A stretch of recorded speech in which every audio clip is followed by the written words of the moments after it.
મિત્રો, તો હું શ્રી શુભલક્ષ ઇન્ફોટેકમાંથી આજે તમને એક્સપ્લેન કરીશ કે તમે અમારા સોફ્ટવેરની અંદર કેવી રીતે તમે ઇમેજ કેટલોગ ઓપન કરી શકો છો અને કસ્ટમરને પીડીએફમાં વોટ્સએપથી મતલબ તમે પીડીએફ ફોર્મમાં સેન્ડ કરી શકો છો વોટ્સએપની અંદર. તો સૌથી પહેલા આપણે માસ્ટરમાં જશું. માસ્ટરની અંદર open image catalogue and send WhatsApp એને ઓપન કર્યા બાદ જે છે આપણે રેન્જ એન્ટર કરશું, જેમ કે 1 ગ્રામ ટુ 5 ગ્રામની મેં રેન્જ અત્યારે એન્ટર કરી. પછી હું અહીંયા ગ્રુપ સિલેક્ટ કરીશ.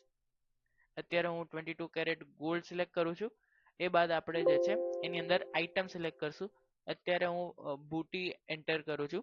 પછી તમે ઓકે પ્રેસ કરશો તો એ બાદ તમને બે ઓપ્શન પૂછશે. સૌથી પહેલા ડિસ્પ્લે ઇમેજીસ, જેની અંદર જે છે આ જેટલી પણ બુટી આ રેન્જથી હતી આ ગ્રુપમાં, તો એ બધી તમને જે છે ઇમેજ અહીંયા ડિસ્પ્લે થઈ જશે. એ બાદ અગર તમારે આ મોકલવું હોય કસ્ટમરને વોટ્સએપમાં, તો સૌથી પહેલા અહીંયા આપણે અકાઉન્ટ સિલેક્ટ કરશું.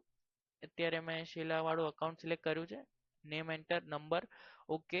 પછી જે છે સેકન્ડ, જેની અંદર ડિસ્પ્લે ઇમેજીસ મતલબ પીડીએફ ફોર્મમાં ઇમેજીસ તમારી આવી જશે.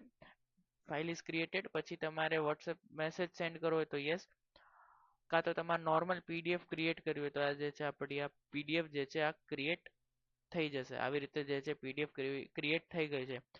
તો આવી રીતે જે છે તમે સોફ્ટવેરની અંદર ઇમેજ કેટલોગ તમે જોઈ શકો છો અને તમે વોટ્સએપમાં કસ્ટમરને સેન્ડ કરી શકો છો. Thank you.